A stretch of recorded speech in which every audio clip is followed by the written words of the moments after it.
walanabluwannakum bisyai' minal khauf wal ju' wa naqsim minal amwal wal anfus wath thamarat. Kami pasti akan mengujimu dengan sedikit apa? Ketakutan. Dengan sedikit apa? Kelaparan. Sedikit apa?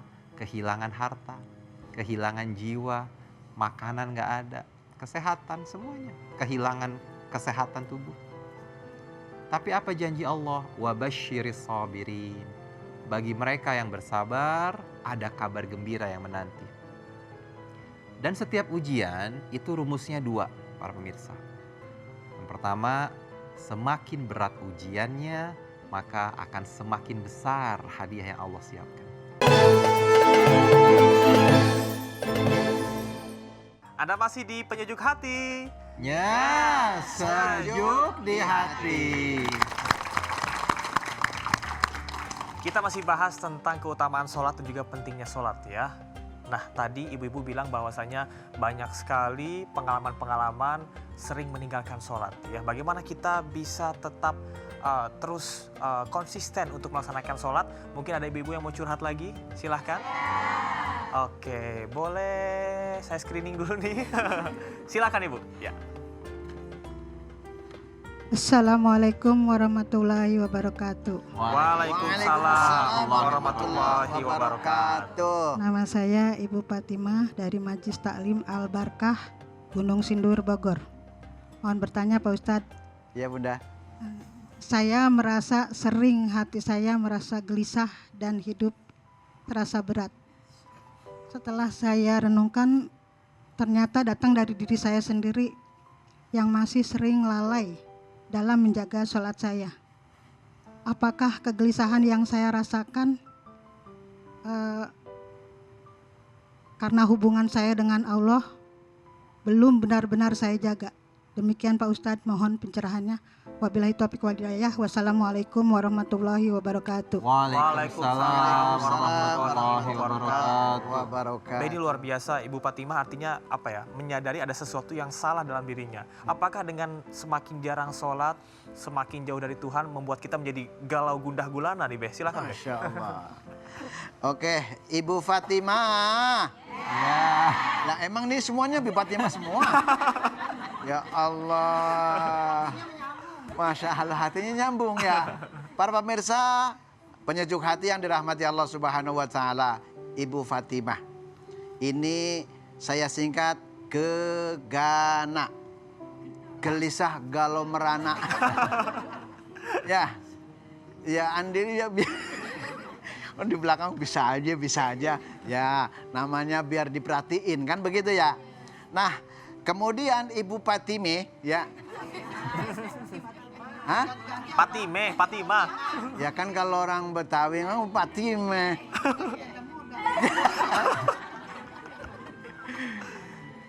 Kemudian Ibu Fatimah hubungan dengan Allah Subhanahu wa Ta'ala, apakah ini belum apa Bunda? Hah? Apakah belum benar-benar dijaga, ya kan? Nah, kemudian kegiatan sehari-harinya kan Bu Fatimah boleh katakan bejibun, ya. You know understand bejibun? Banyaknya luar biasa, ya Bu, sampai-sampai ibadahnya ditinggal saking karena banyaknya pekerjaan itu melupakan dengan Allah Subhanahu wa Ta'ala. Nah, terus kemudian bagaimana solusinya Pak Ustadz? Ya kan begitu kan? Mohon maaf Tahadzus Binimah, bukan setiap pertanyaan kita bisa menjawab semuanya. Akan tetapi kita berusaha memohon agar saudara kita apa yang telah dijalanin itu minimal berubah. Insya Allah. Nah, pertama an-nadmu, seseli dong. Yang pernah kita berbuat apa-apa biar khusyuk dengan secara horizontal atau vertikal nih. Bu, kalau hamba dengan Allah namanya vertikal. Ya Allah, agak sedikit gaul deh Dede Buya, ya Allah. Nah, ya kan miring ya, sepadan kan begitu ya. Makanya ini pertama seselin dong. Kalau misalkan kita pernah menyesali, pernah berbuat dosa, kan hatinya merasa bahwa kita tidak akan mengulangi kembali, ya kan? Nah, kemudian biar kita benar-benar taqarrub dengan Allah Subhanahu wa taala, apa yang kita bisa? Misalkan nih ketika bacaannya, baca aja surah Fatihah. Al-Fatihah dengan artinya, Bu. Kalau nggak dengan artinya kadang-kadang hanya baca aja ya. Apalagi bacanya nggak pakai seni, ya. Kalau orang bacanya nggak pakai seni, Bismillahirrahmanirrahim. Nggak enak kan? Tapi kalau Alhamdulillahirabbil alamin, segala puji bagi Allah, Tuhan semesta alam. Begitu. Jadi menambah kita kedekatan kita kepada Allah lebih harmoni. Jadi sholatnya harus diresapi dan tadi ya disesali kemudian diperbaiki ya Beh ya. Betul. Oke, terima kasih Pak Beh. Sama-sama. Oke, Ibu. Masih ada yang mau curhat? Oke, ada yang mau curhat? Monggo, silakan. Baik, bismillahirrahmanirrahim. Assalamualaikum warahmatullahi wabarakatuh. Waalaikumsalam warahmatullahi wabarakatuh. Perkenalkan saya Ustadz Sari Febrianti dari Majelis Taklim Nurul Aini, Gunung Sindur, Bogor. Ini masalah pribadi juga Ustadz ya. Kadang-kadang kan kita manusia itu dihadapin dengan musibah. Baik itu kehilangan atau kebakaran atau sakit yang tidak sembuh-sembuh. Pertanyaan saya, apakah musibah-musibah yang kita hadapin itu ada kaitannya dengan rezeki yang kita peroleh atau kurang bersyukurnya kita sehingga Allah timpakan musibah itu tersebut pada kita. Itu saja Ustadz, terima kasih. Wassalamualaikum warahmatullahi wabarakatuh. Waalaikumsalam warahmatullahi wabarakatuh. Pak Ustadz, ini menarik ya, ketika kita mengalami kesusahan, apakah itu merupakan cobaan, azab, atau apa yang harus kita maknai dari kesusahan yang Allah berikan pada kita? Silakan Pak Ustadz. Ibu, hidup itu memang pasti ada ujiannya, pasti. Tidak ada orang yang hidup tanpa ujian, betul ya Bu? Dan kita pemirsa tidak bisa memilih maunya ujian yang seperti apa, nggak bisa. Karena kalau kita bisa memilih, pastilah setiap dari kita memilih ujian yang enak. Maunya dapat duit 1 juta misalkan ujiannya, daripada nggak punya duit gitu kan. Karena wanabluukum bisyarri wal khairi fitnah. Kebaikan ataupun keburukan dua-duanya ujian Bu. Dan kita tidak bisa memilih mau ujian yang seperti apa. Kehilangan tadi Ibu sampaikan, memang sudah ada, Allah sampaikan. Al-Baqarah 155. Walanabluwannakum bisyai' minal khauf wal ju' wa naqsim minal amwal wal anfus wath thamarat. Kami pasti akan mengujimu dengan sedikit apa? Ketakutan. Dengan sedikit apa? Kelaparan. Sedikit apa? Kehilangan harta, kehilangan jiwa, makanan gak ada, kesehatan semuanya, kehilangan kesehatan tubuh. Tapi apa janji Allah? Wabasyiris sabirin. Bagi mereka yang bersabar, ada kabar gembira yang menanti.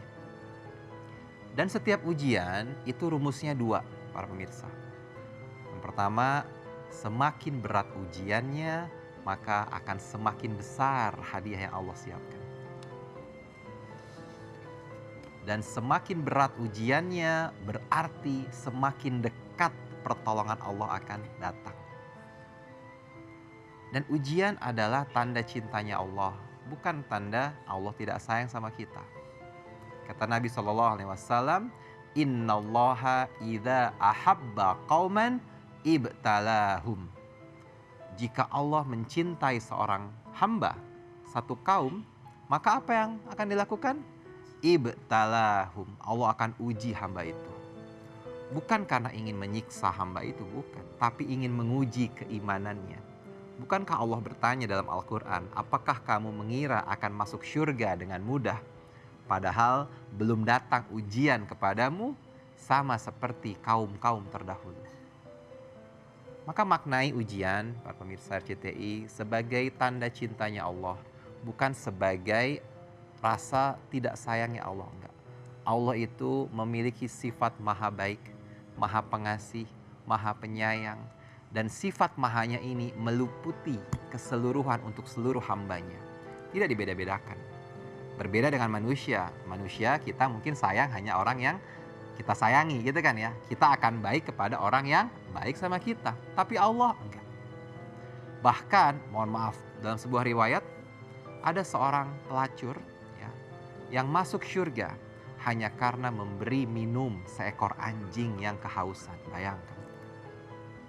Pelacur masuk surga hanya karena memberi minum binatang, dan binatang itu adalah seekor anjing. Maka jangan pernah menyerah. Hidup kita yang hari ini bukan berarti adalah gambaran hidup kita di masa depan. Sulitnya kita hari ini bukan berarti di masa depan nanti kita akan sulit. Karena kata Allah, walal akhiratu khairul laka minal ula. Masa depan akan selalu lebih baik daripada masa sekarang ini. Jika kita yakin Allah akan memberikan yang terbaik. Bukankah Allah yang katakan, ana indal zonni abdi bi, aku sesuai dengan prasangka hambaku. Jika hambaku berprasangka baik tentangku, ia akan mendapatkan itu. Tapi jika hambaku berprasangka buruk, maka ia pun akan mendapatkan itu. Luar biasa. Pak Ustadz, kalau kita kaitkan dengan sholat, saya pernah dengar bahwasanya ketika seseorang melaksanakan sholat dan juga dimasukkan ke dalam hati, biasanya orang tersebut lebih mudah dan juga lebih bisa menerima cobaan yang Allah berikan. Apa betul? Karena bukan cobaannya yang hilang, tapi Allah berikan solusinya, ketenangan dalam dadanya, keringanan dalam pundaknya, sehingga ia pun bisa melewati ujian itu dengan baik. Masya Allah, mudah-mudahan kita bisa menjaga sholat kita dan Allah lindungi kita ya. Amin, amin ya rabbal alamin. Kita berikan tepuk tangan untuk hari ini. Pak Ustadz, terima kasih banyak. Terima kasih. Wah, hari ini kita bisa dapat banyak pembelajaran ya. Banyak hal-hal yang bisa kita ilhami dan bisa kita teladani. Pemirsa penyejuk hati, hari ini kita kembali diingatkan bahwa sholat bukan sekedar kewajiban yang kita selesaikan 5 kali dalam sehari. Sholat adalah panggilan Allah. Tempat kita kembali menenangkan hati, mengadu dan mendekatkan diri kepadanya. Kadang dalam kehidupan kita sibuk, tapi tanpa sadar menunda-nunda sholat. Bahkan ada kalanya kita merasa cukup hanya dengan berkata, yang penting sholat. Padahal yang sebenarnya perlu kita tanamkan dalam hati adalah sholat tersebut memang sangat penting dalam hidup kita. Karena dari sholatlah kita belajar disiplin, kita belajar rendah hati, dan belajar kembali mengingat bahwa kita hanyalah hamba yang selalu membutuhkan Allah. Dan semoga setelah ini, ibu-ibu jamaah semuanya, kita diberikan kekuatan untuk lebih menjaga sholat, lebih menghadirkan hati dalam setiap sujud, dan juga menjadikan sholat sebagai kebutuhan, bukan sekadar kewajiban. Terima kasih kepada Ustadz Munawir Ngacir, Babe dan juga Ustadz Muhammad Asad atas ilmu dan nasihatnya hari ini. Saya Camar Heda pamit undur diri. Sampai jumpa, kita kembali di program kesayangan kita semua, Penyejuk Hati. Ya, sejuk di hati.